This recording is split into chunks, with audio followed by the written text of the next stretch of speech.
Hello, it's me again. I want to show you. I bought a one of these lithium batteries, this 186050 size, but it is a new thing. I bought it from a China mall.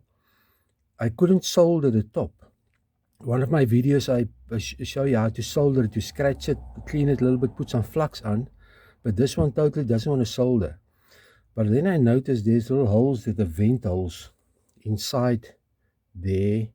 There's 4 vent holes, but to make a plan to solder anything on here, I put a pin. You take a pin from your wife, and then you put a small spring. I found a small spring inside a rocker switch. Inside there's a small switch. Then you bend it over, make sure it doesn't fall out.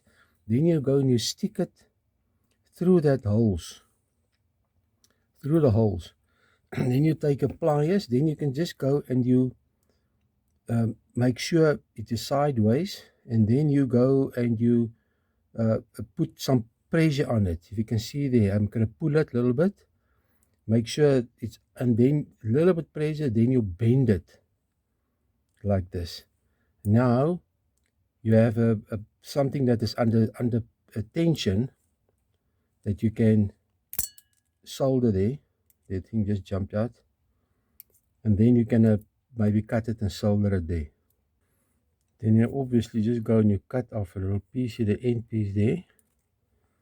And I'm going to solder a wire on there.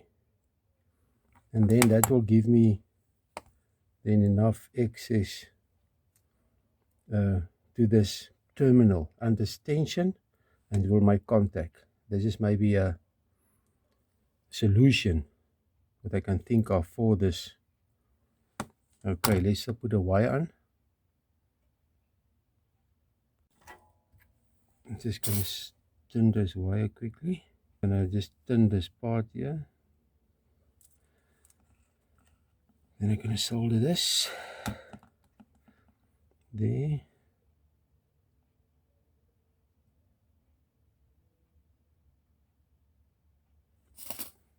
There you have it.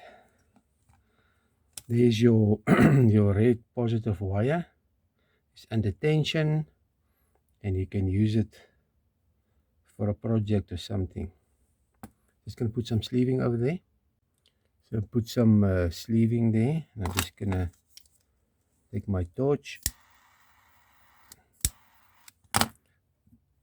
And that's it. There's your battery terminal under tension, good for use. Okay, I hope this will be helpful. If one day may you get this issue that you can't solder this front end positive terminal of a battery, 18650 Osaka, this 3.7 volt lithium battery. Okay, till next time, cheers.